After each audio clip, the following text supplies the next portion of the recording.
पूर्व वीडियो रे आमे हनुवैद कथा पढ़ीथिला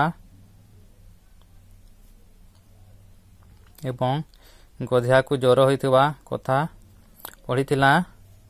तो आज आमे एठु आरंभ करिबा। गधिया कहिला कौन कहबी समुदी, बिलेई नानीर मिठा दुकान को जाइथिली, सेठी मिठा सिंगड़ा ओ आलूचप खाइली। सेगुड़ाक बासी जिनिस खराब हो जाइथिला।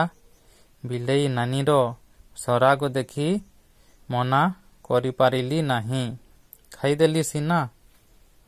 घर को फेरिला परे पेट खराब होई झाड़ा हेला।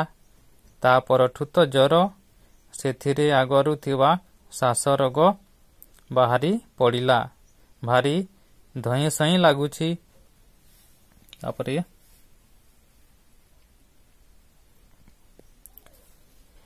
हनुवैद सबु शुणिला, औषध देला, आश्वासना देई कहिला,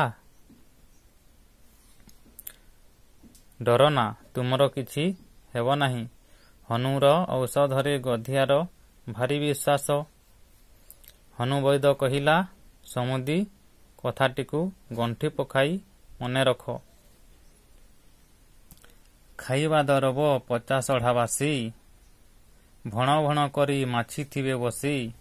भोकरे पछके जीवन हारिब, सेपरी दरब केबे न खाइब।